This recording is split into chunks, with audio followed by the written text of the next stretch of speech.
most respected Reverend Father Chase, the Financial Administrator, Christu Jayanti College, Professor Madhu Dhruva Kumar, the Head Department of Commerce PG,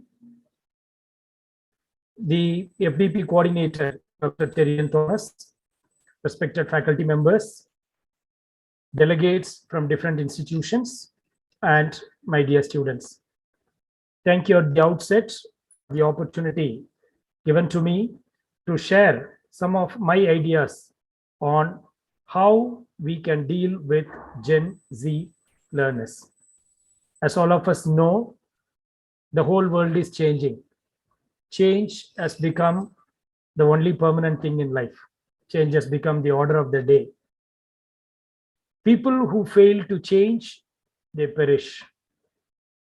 All of us know dinosaurs were not willing to change. That is why we don't find the dinosaurs today. Monkeys were willing to change, right? The next generation, we are seeing it. So therefore, change is the order of the day. Unless we are willing to change, we are not going to move forward. And especially in the teaching profession, dealing with the youngsters, as teachers, as faculty members, as heads of the institutions or heads of the department coordinators, if we are not willing to change, probably we may not be of great help to learners. So therefore, with this background, I would like to share a few of my insights on how do we understand today's youngsters with the specific reference to the mental health aspect. So any part of time that you feel that you would like to have a question, please feel free. I would like to congratulate the Department of Commerce for having thought of a highly relevant, multidisciplinary concept in this era. Instead of just dealing with the numbers, they have thought about a most relevant where it benefits every faculty members. So congratulations to all the participants. Now, may I request you to open your chat box? I'm going to ask you a few questions, right? So please type whether you are a faculty or a student. If you are a F, if you are a faculty, or if you are a teacher, you put T. If you are a student, you put yes. Let me see. T or yes.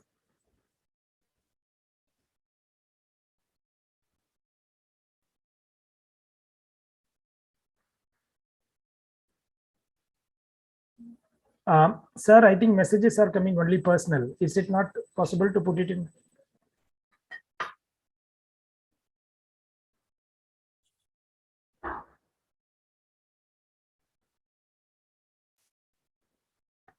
Cherian, sir? Sir, everybody is replying to you. Your participants, you can basically select everyone. Everyone in meeting so that it is visible for everyone. Everyone in meeting, then you send.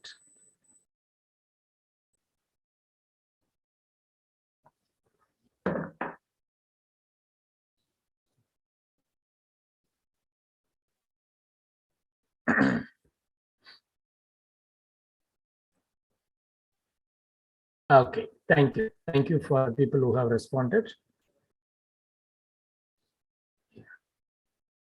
I think we have about 193 people. Even if a teachers are 10, I think remaining should respond. Okay, right. Okay, thank you. Thank you. Which institution do you represent? Don't write. If you are from Christu Jayanti, need not. It's only for the other faculty members.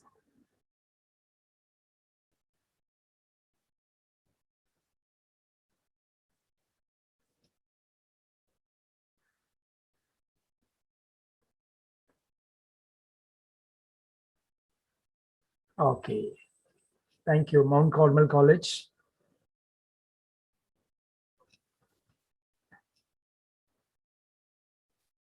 Thank you. I think many are replying to me personally.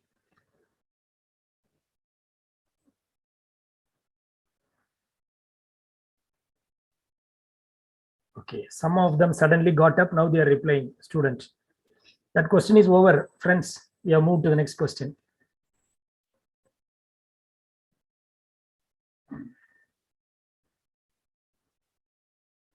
Okay, thank you. Just wanted to know how many. If you are a teacher, can you type number of years of experience you have in teaching? Please put it the chat box. What is your number of? Okay, 3, 4. Number of years of experience in teaching. 2, 3. Okay, 22. Okay.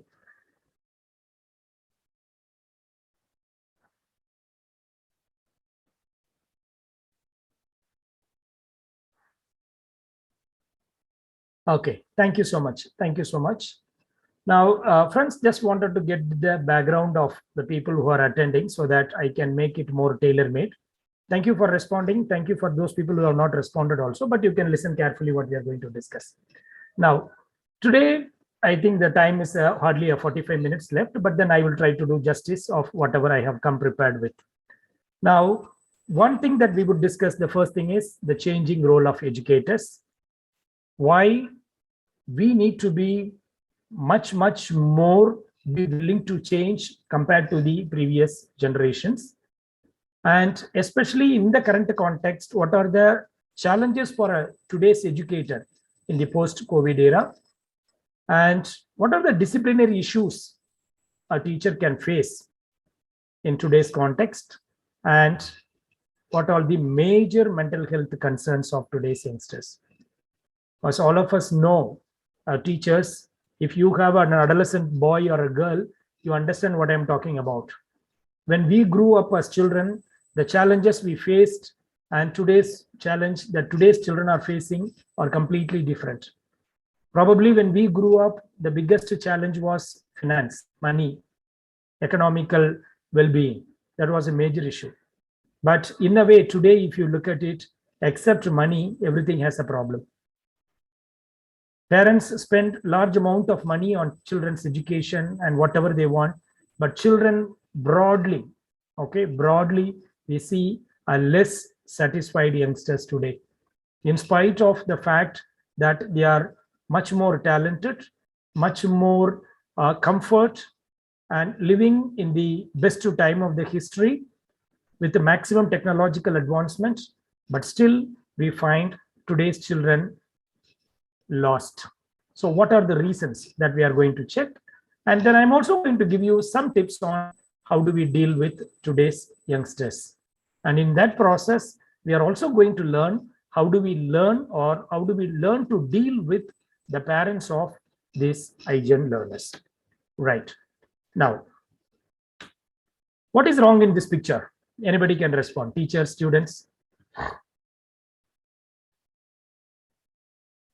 Do you find anything wrong?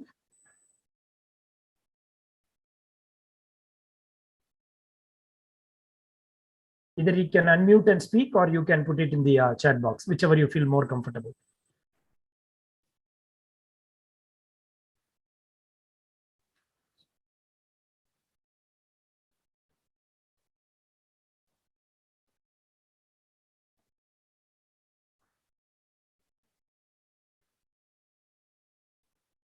Okay, so many ladders. Ladder is not used.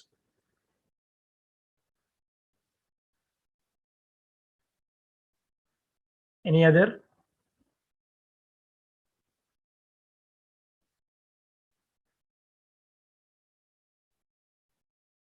Let's make it more interactive. So one participant has told wrong use of tools. Okay, wrong use of tools. Having the tools, yes, ma'am. Having the tools, but not using them to solve the problem.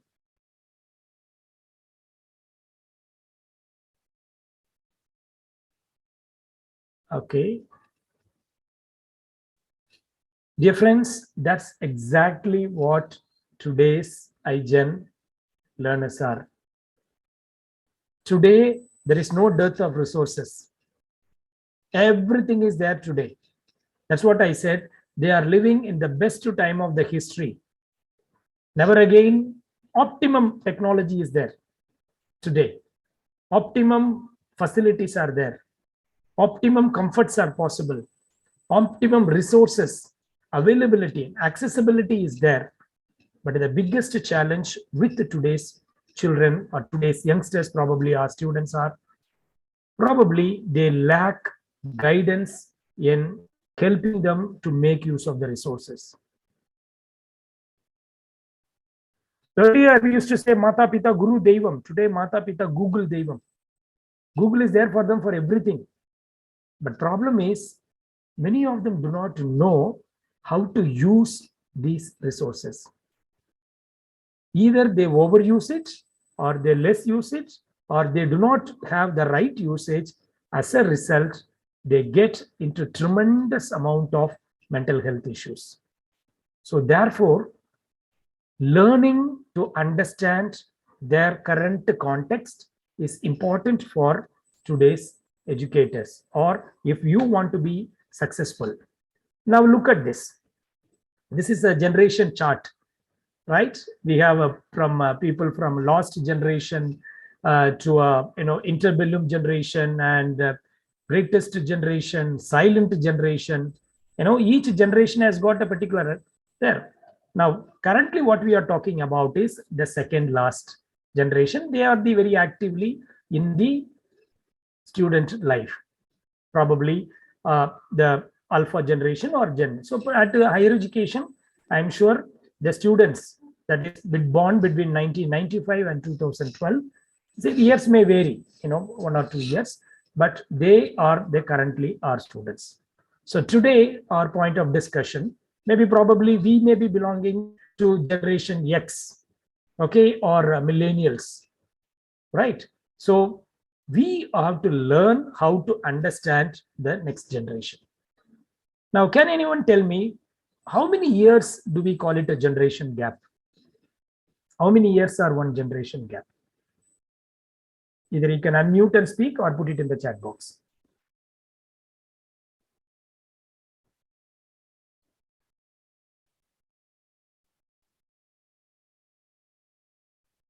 Can I ask participants one thing? Please type yes if you are still awake or if you are with us. Let me see how many yes do we get. Please type yes if you are here attending the conference, FDP.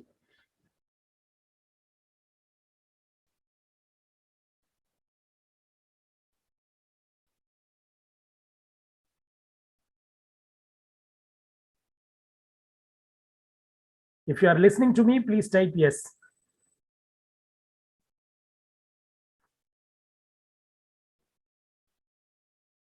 Okay. Thank you so much. Okay, I think a good number of participants are attending. Okay, so you can also respond. What is you are guessing the age? How many years gap is next generation? 10, 15, 20, 25, okay. 100 years, my God, 10 to 14. Ma'am is saying 10 to 14, 21, 10 to 20.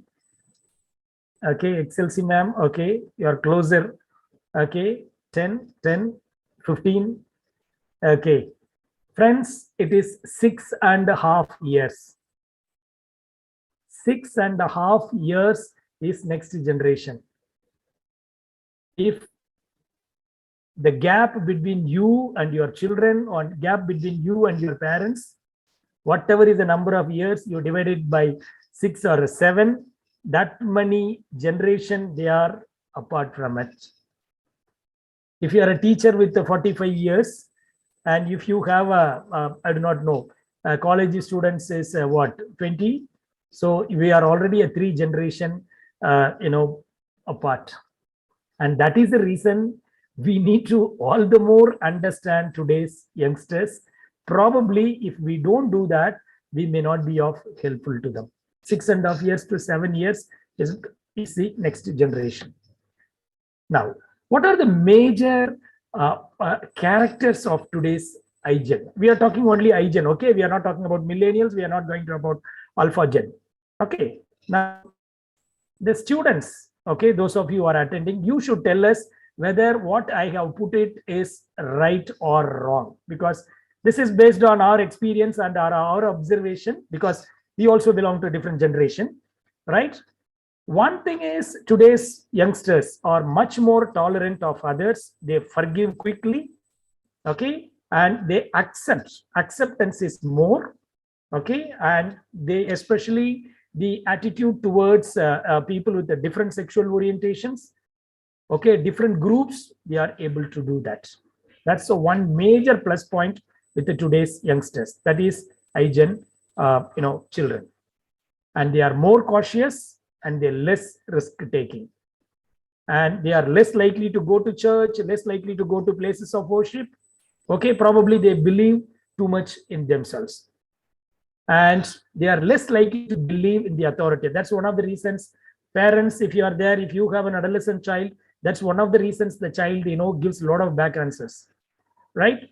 And they delay in having serious romantic relationships, in the sense they are not into a very serious relationship, okay. There are less cases of teen pregnancies, fewer elopings, okay, less amount of driving, they use the other sources, less time stopping in shopping malls, okay, they don't go out to see a movie much, they try to spend more time glued with their mobile phone, OTT platforms, okay, and they use more Instagram than Facebook. So students, whoever is sitting here attending, how many of this is true? Please put it. What percentage of what I have said is true?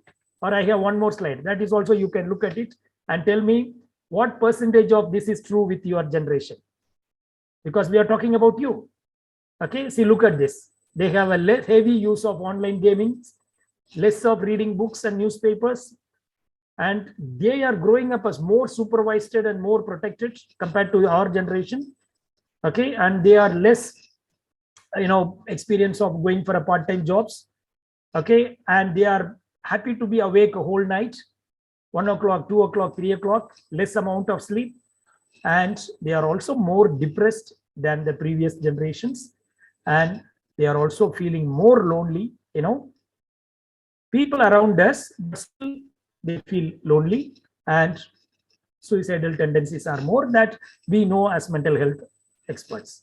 Now, this is a question to all the students who are attending. What percentage of this is true based on your own experience? It's about you, please. 95, 100. Okay. Thank you. Thank you. Anybody else? Anybody else? Mostly true. Okay. Mostly. Okay. 100. Okay. Thank you, Abhirami. Okay. 100%. 100. 100. Okay. 65. 65. 96. My God. Somebody has calculated exactly. 60. 60. Okay. 60. Okay.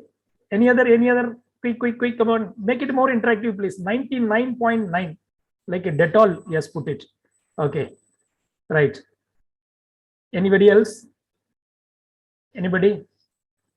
Okay. So, dear teachers, dear faculty members, now when this is the situation, we need to have doubly, triply prepared. What strategy that was used for us as students will not work with today's learners. In the sense, they need more understanding and less supervision. They need more listening than less micromanaging. That is what I'm going to tell you. And wherever you feel that you can add something, please feel free to do that. Okay. Now, another important thing with today's youngsters, especially post-COVID, is major thing that has happened with today children is, okay, yes, thank you. Somebody has put 99.98. Thank you. Okay, changes in sleeping pattern. And many of them have found difficulty in sleeping, increased use of coffee, tea, tobacco, alcohol, whatever it is. Okay, and they feel more lonely. What we call it as social isolation. Though they appear to be highly successful, there is a deep vacuum inside. Many researchers have proved that today's youngsters, they don't feel happy inside. Appear to be very, all shiny, glittering. They paint themselves of a nice picture in the social media, but inside they feel that they are lonely. There is a syndrome called, what we call it, Facebook depression, we used to call it. That means people, there was a girl recently, a case that's happening in Nimans. A case was brought, a girl per day, 150 selfie. She will take 100 minimum 150 selfie she takes, put it in the Instagram or any other social media platform and checking how many people are liking. When they don't like, she feels bad. So she keeps changing. Imagine. So that is a looking for recognition, looking for attention is a major need of today's youngsters. I think we as educators, we need to give that. Okay, anxiety, stress, feeling of insecurity, fear of future, fear of failure, financial, health related concerns. So this is a major. So therefore, all these challenges of today's children can be broadly grouped to 4 categories. First one, psychological. Psychologically, they feel boredom, excessive screen time, too much. They do not know. If you have an adolescent child, I'll just try what I am saying. Give a TV remote to your son or daughter. You just stay from far, you watch. In 1 minute, how many channels he or she is changing. Just watch. This is what they are. You know what we call it today, we are already talking about adult ADHD. Earlier, we used to believe that ADHD is the problem only for children. But today, the science is realizing that even adults can get into ADHD. There are treatments that are being given. So probably these children also get into that. And as a professionals, they have work from home and more time online. Socially, no social gatherings. They try to feel more socially isolated, and financially unexpected financial crunch and sometimes less opportunities. Now, all these makes today's children vulnerable to many social evils. Please remember, they are becoming highly vulnerable to many of these issues. Antisocial elements also target them. Now, what happens in terms of the value system that today's youngsters face? As a result, teachers are also facing. Okay, DC is what I put it. DC is during Corona, PC is post Corona, nothing else. Okay, now one major challenge is media and communication network influence is too much. Today, anything and everything people are able to get information and they are able to have. And they are also more knowledgeable. We have to accept. Teachers, one question to you. How many of you feel that today's children are more knowledgeable than us? Please type yes. Or if you don't feel, type no. Do you believe that today's children are more knowledgeable than us? No. Yes. Double yes.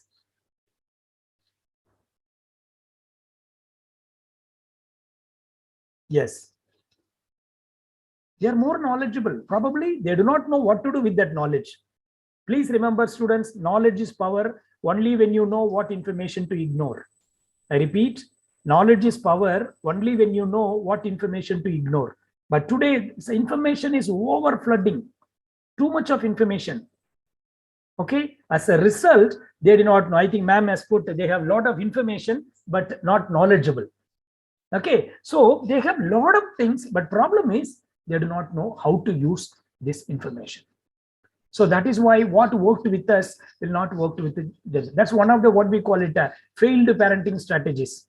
As parents, we tell them failed. One parenting strategy my dad worked out with me. I thought that is successful, but that I try with my children, it may not work. Because what worked, because each generation has got its own unique feature and we need to understand them from that reference. Okay, now another challenge for today's educators is continuous updating. Unless we update, we will not be able to survive dealing with today's children. And parents, either they give too much attention or no attention. We find the extreme cases because these millennials parents, this what you call IGENs, children's parents, many of them themselves are dealing with the more psychosocial issues. So they have less parental support and most of them lack value system. It is with this background, children come to us, to our institution. So as a result, what happens for this challenge? They have more challenges, and another important challenge is over social media networking, right? To some extent it is good, but beyond when it goes, these children find it extremely. So largely today's children go through 3 major influences. home, school, and the society. School, when I say, it also refers to the college and the place of education. Now, home, what happens? The parental pressure, over expectation from the parents, failed parenting strategies, parental aspirations, whatever. For many parents, children are their unfulfilled dreams. Whatever they could not achieve, they want their children to achieve. I couldn't become a doctor, so my son should become a doctor. I couldn't become an engineer, so my son should become an engineer. I couldn't become X, so my son should become that. As a result, children keep running from coaching centers after coaching centers after coaching centers.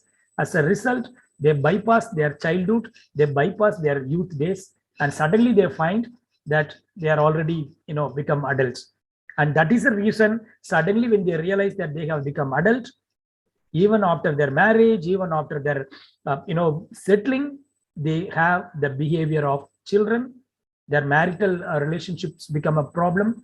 Okay, then a lot of other issues that they face because they are not really enjoying their childhood in a true sense. The second place is the school or the college. Teachers' expectation. What do we expect?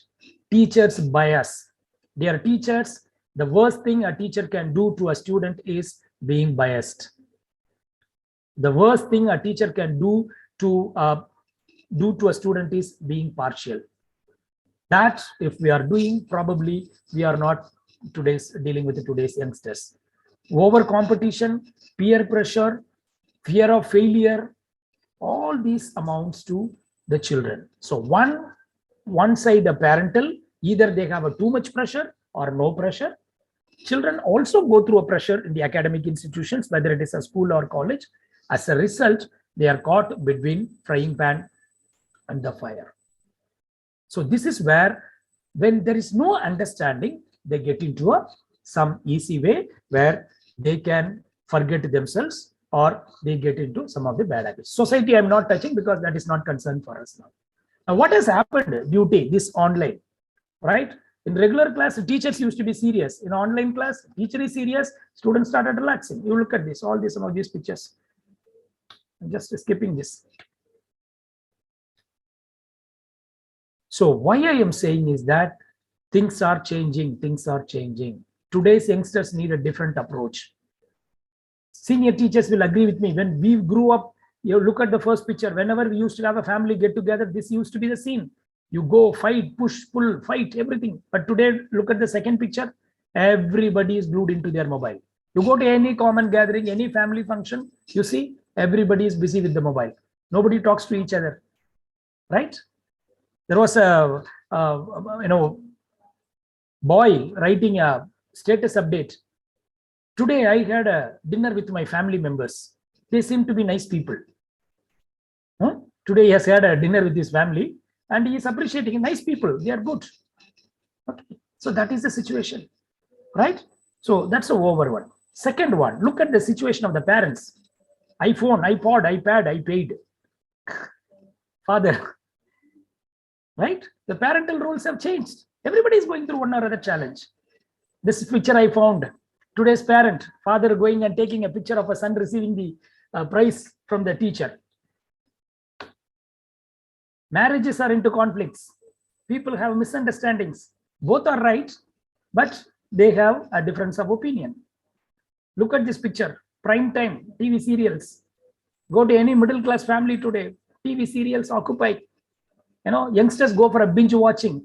The elders, they go for a still. The dog understands the child better than the mother.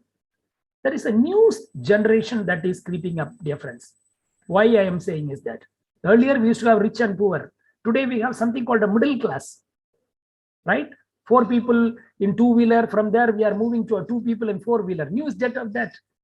Now, problem with this middle class is the problems, whatever we are highlighting is mostly relevant to the middle class, because top class is not worried about the problem. Anyway, that doesn't make any difference.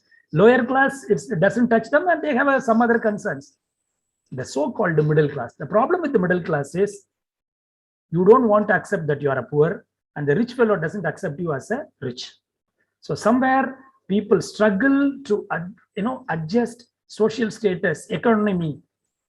As a result, they end up with so many issues. And this is what is happening even when they go to organizations. Everybody has so much of stress. Look at this. Why are you not working? I did not see you coming. Okay. So any documentation in charge today's organizations? Over workload. I'm sure some of the teachers over process oriented sometimes. Somebody told him you climb the tree and pluck the coconut. Okay. Sometimes people become over process oriented. And this is what happens to our leaders as coordinators when you are there. Neither you move forward nor can you come back. Today's youngsters also feel a lot of people appear to be with them. In case of emergency, nobody is with them. Another biggest challenge today's children face is what we call it over attention parenting, or a helicopter parenting we call it. Wherever the child moves, parents over monitoring, over expectation from the parents, right? Same son has to become doctor, lawyer, engineer. Okay, same son has to play basketball, football, everything. How will the child be able to fulfill? As a result, the child gets into tremendous amount of issues. Though it is slightly little over dramatized, more or less today's children go through this. They look for attention. They look for somebody who can understand them, whether they say it or not. Okay, because when they are in the children, they cannot do it. So therefore, what we need to do as a teachers can take two approach, either positive approach or a negative approach. Now look at this case. Okay, there is a boy, Arjun. He's having a learning difficulty. He's not able to study well. Now there are two teachers looking at the same situation in a two different way. Teacher A says Arjun is one of the most defiant, oppositional, unmotivated, lazy, irresponsible student we have in the class. Probably an English teacher with the maximum adjectives being used. Now look at teacher B. I have a different view. I think Arjun is really struggling with the learning, and we should figure out the best way to teach him. Now, if you look at it, just randomly, it looks like two teachers are talking about two different Arjuns. Actually, they are both talking about same Arjun. So what happened is the way that we look at the situation, the way that we look at the problem.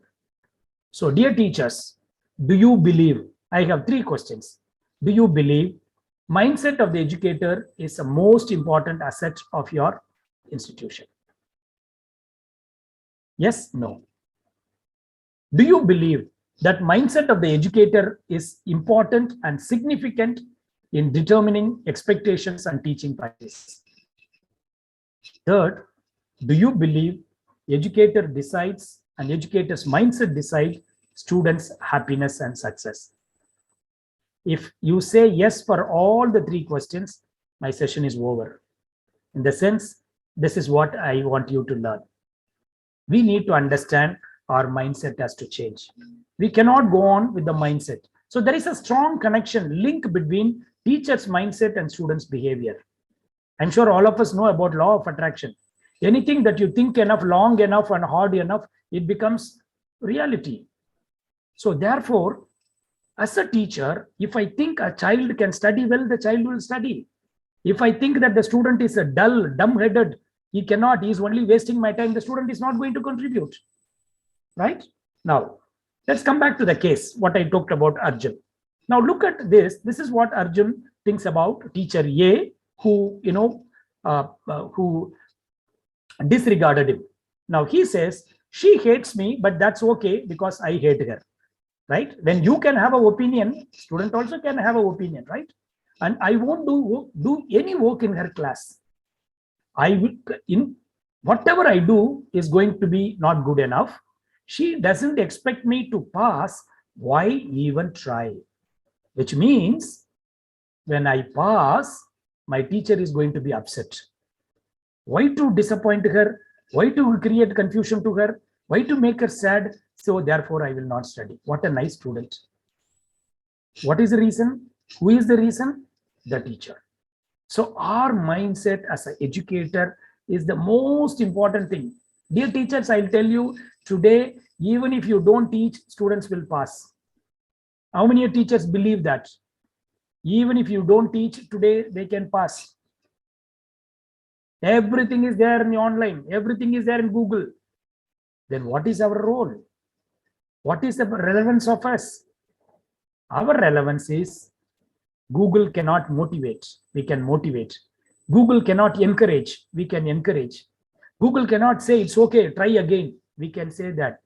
Google cannot say I am with you, don't worry, you can make another effort, we can say that.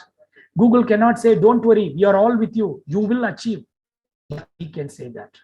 So therefore, though they are living in a techno-driven society, though they are appearing to be having all the comforts and facilities, but still they lack that motivation, that encouragement, that enthusiasm. So that we can give as today's educators. When we give that, probably 50% of their mental health concerns are taken care. 90% of the children, when you talk to them, they compare only two people. My dad doesn't understand me or my teacher doesn't understand me. So one at home and one at here. So what is our role? Anyway, we cannot do anything at home. But when they come to us, can we give little more understanding from the psychosocial perspective? Because each child comes from a different background. Children come from single parents. When I say single parent, not necessary one parent should have died. Father is alcoholic. He is not emotionally available for the children. That's a single child family, single parent family. Only mother is struggling to bring up the children. Father is there for the namesake. It's a single child, single parent only. Okay, or alcoholic parents, parents who do not have enough job, parents who are uneducated, parents who have no time for children. When children come from these families, they look to us for more understanding and helping them to realize who they are. So look at teacher B, Arjun's view of teacher B. He says, I like her. On the first day, she went out to tell something that she said she knew I was having trouble with the learning, but she had to, I was smart. She thought she had to figure out the best way to teach me. You look at there, the teacher A says, you. Teacher B says, we. That's a difference between dear teacher A and teacher B. Suppose if I ask you what type of teacher that you are or you want to be, I'm sure all of you will say teacher B. But what is important is how do we practice that? So therefore, our mindset is comprising of these four things.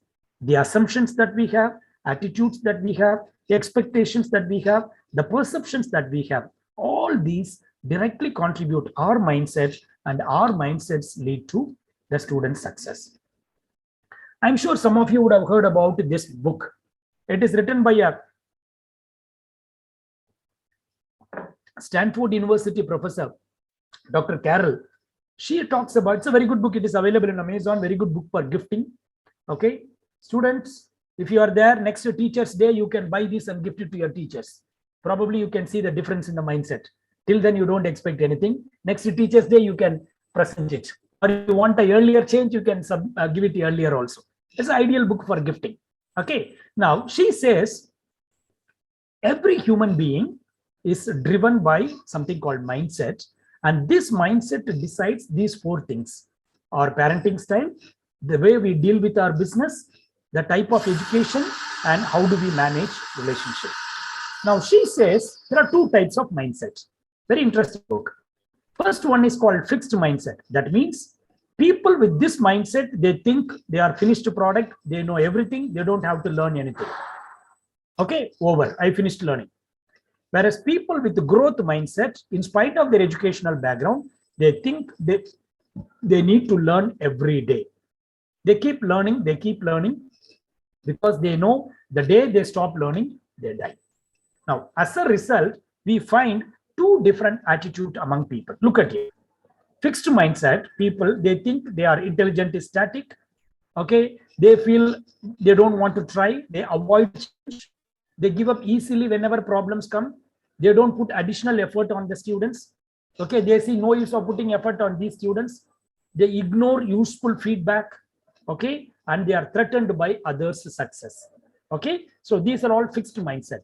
The teachers with the growth mindset, they think intelligence can be developed, anybody can improve, they accept a challenge, they persist in spite of obstacles, they see efforts as a path to mystery, and they learn from criticism.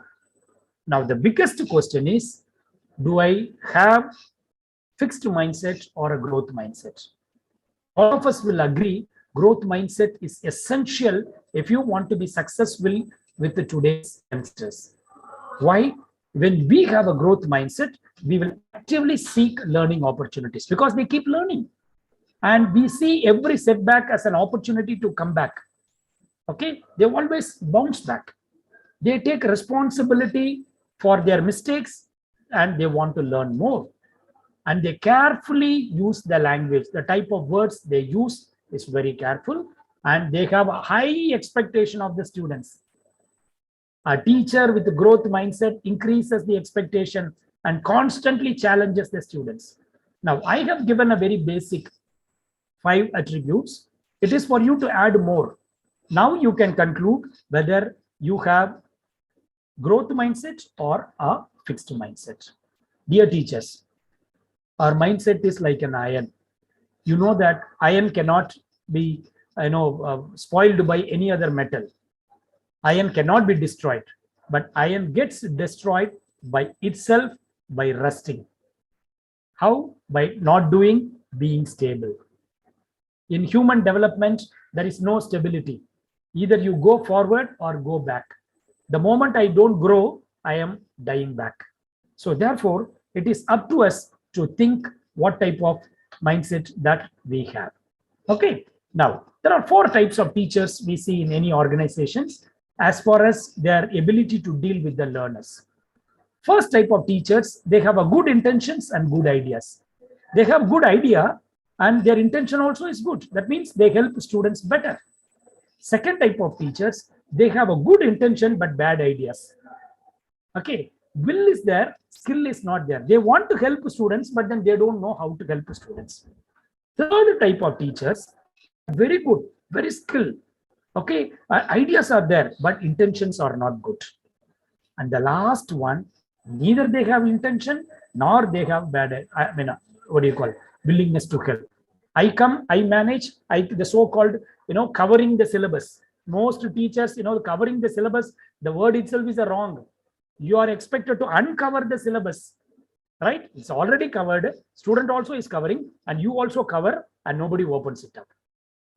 So 21st century, sitting in 2022, completing the syllabus alone is not the duty of a teacher.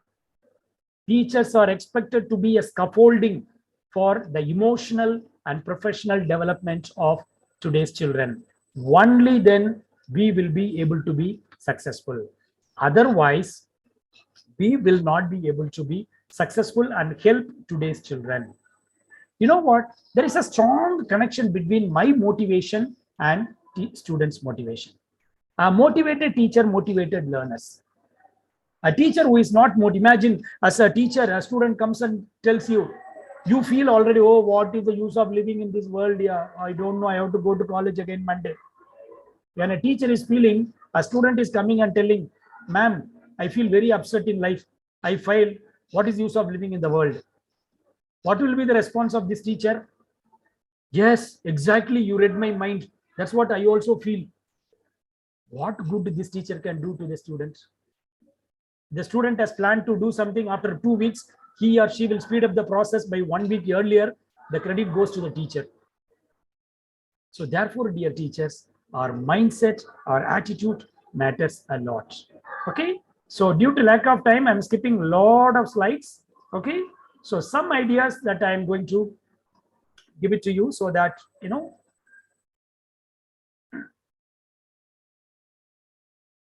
Now, one word about today's children is they are over internet addicted. This is what this slide talks about. Okay. As a result, see headache, back pain, insomnia, change in eating habits, lack of personal hygiene, depression, anxiety, all this they get into. Okay. They get into a lot of bad habits also. They avoid, they postpone, procrastinate, fear, loneliness. Okay. Boredom, easily they get bored, nothing to look forward. Okay. So some suggestions, even if you have children, make sure that you limit the time for social media. Okay, this I will skip. So as a teacher, this is called golden triangle. We need to have a healthy relationship between parent, teacher, student. This is called golden triangle. When I have a healthy relationship with the parent and the student, probably I will be able to help the children better. There are different strategies are there. Okay, how do we help the parents? Because many parents themselves are going through a lot of psychosocial challenges. In your institutions, plan for some parenting sessions. Try to provide a psychological, because once you are able to have a clear, good relationship with the parents, I think you will be able to help the child better. Okay, please remember, more than 80-90% of the disciplinary issues in the classroom are because of the relationship among the parents.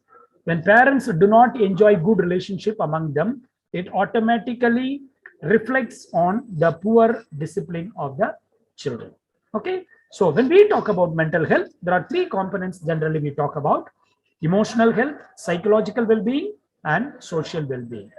Now, emotional health is how much people are able to handle their emotions effectively. All of us have got four basic emotions: fear, anger, sadness, and happiness. These primary emotions, the way we deal with these primary emotions decides how happy I am. But today's youngsters need to be given a message on that. Okay. The second one is the mental health, ability of the children or the students to process the information. There are so much of information around them. How do they filter the information and take it? I think we need to help.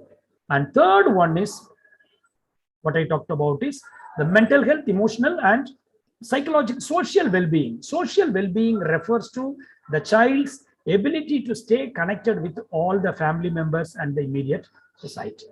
Because otherwise, people appear to be having so many relationship outside. I think last year or year before last year, that one Hindi actor died. What was his name? He had more than 1 million followers in Twitter account.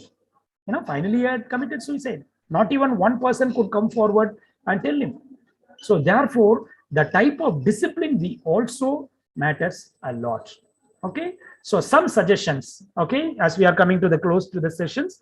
Okay, some suggestions. First one, provide psychological first aid. Now, what is psychological first aid? First, identify which child needs support. That itself is a major help. Find out who needs what help, right? Once we are able to identify. Okay, and once we are able to identify, okay, talk about mental health openly. Weekly session, monthly sessions in your departments, in your class. See, in our country, we all talk about physical health openly. Mental health people do not talk about. Mental health is the only issue where people laugh at. All the other sickness, people feel pity for them. But when you find a mad person or mentally retarded, people laugh. That's the sad reality of this particular illness. And remove stigma towards counseling. Many of our institutions, let us be honest, how is the role of a counselor used? Sushant Singh Raj. Yes, sir. Thank you, sir. Sushant Singh, who died. Okay, stigma towards counseling. If you don't study well, I will send you to counselor. Going to counselor is like one entering a lion's den. That should be a comfortable place for people. Schools, I know, big stigma. Oh, you went to counselor today? Oh, ma'am said you will have to send you to counselor. Why are we stigmatizing? Counseling should be like any other normal process. We need to do that and make life skill as part of curriculum. In Christi Jayanti College, you know that every student and teacher goes through the life skill training. The first 1 week or 1 month of their presence in the college. Train the teachers. If you are the head of the institution, if you are the head of the department, plan for a session like this for your teachers, for your students, to talk openly about mental health. What are the basic do's and don'ts? Being aware itself will settle most of the issues, right? And please remember, dear teachers, children are not the springboard to our emotions. We should be able to differentiate our personal emotions and professional emotions. Don't carry your personal burden here. You have a quarrel at home with your mother-in-law. When you come, every latecomer reminds you of your mother-in-law. Bounce back it. Right? What will happen to the child? Where will they go? What we call it a displacement. Don't displace your anger on the students, on the colleagues, on the children, and treat all the students same. As I said, the worst thing a teacher can do is to show partiality. And finally, balance between protection versus preparation. We have to prepare the child. At the same time, we also have to protect them. We have to balance that, because it is always better to prepare and prevent than to repair and repent. Why? Many a times we teachers think and differentiate between discipline and punishment. There are a lot of differences there, right? Discipline is future oriented, punishment is past oriented. Respect before you expect, right? Connect before you correct. I'll give you one simple suggestion. Whenever you want to give a feedback to the student, call the student first, say minimum 3 good things about the student. Then you say what feedback you want. Come on, I want to talk to you. Your handwriting is good. You are regular to the class. All that. Then if you can tell them what feedback that you want to give, that will be useful. Encourage, not just praise. Don't just praise the students. Encourage the students and identify the belief behind the behavior. Every child has got a belief behind their behavior. So don't punish only the behavior. Find out the belief why they are behaving that. So try to give feed forward, not feedback. Feedback is postmortem report. We are all good at. When something goes wrong, we give why you went. You could have done it. You should have done it. Whereas feed forward is before something happens, how far it is possible to prevent. Finally, as we come to the close, I will end up with one message. There are 2 types of teachers. There are 2 types of teachers. Teachers who bring happiness to students by their presence. Second type of teachers, teachers who bring happiness to the students by their absence. Does it make a sense? Teachers who bring happiness by their presence, teachers who bring happiness by their absence. Whether I bring happiness to my students through my presence or absence depends on how much do I care for their mental health. So therefore, dear teachers, happy to be part of these sessions. I had a lot of things wanted to share, but then due to lack of time, then I will limit, maybe at different occasions. Okay. And one more thing, just wanted to tell you, please understand our qualifications doesn't mean anything for the learners. Students don't care how much you know till they know how much you care. They all worry about how much you care. They are not worried about our PhD or postdoctoral fellowships or experience. Doesn't make anything for them as long as they feel whether we are caring for them. So can we create that caring community in our campuses? Can we create that, that atmosphere? Because 20 years later, what students will remember is not what you taught them, but how you taught them. 20 years later, students will not remember what you taught them, but how you taught them. So I wish all of you a happy, more mental health enriched sessions, mental health enriched life in your campuses. Okay, so thank you so much. I will share my contact details. If you feel that you need any more help that will make you as a better teacher, please write to us, and how you felt about the program, please let us know, so that we keep conducting so many programs. This will help us to use in our other programs as well. So this is our details. Thank you so much once again for the opportunity. I will be very, very happy to receive your feedback. Okay. And if you find any other resource that will be useful for us to be a better teachers, as a better trainers, any books. Last time when I had done for a program, one of the participants referred a beautiful book for me. Sir, this is a nice book that you should do. Read more. That will enrich. So thank you so much. Wishing you all the best for the remaining days. Thank you so much, Dr. Cherian and Dr. Madhumalati ma'am. Thank you so much.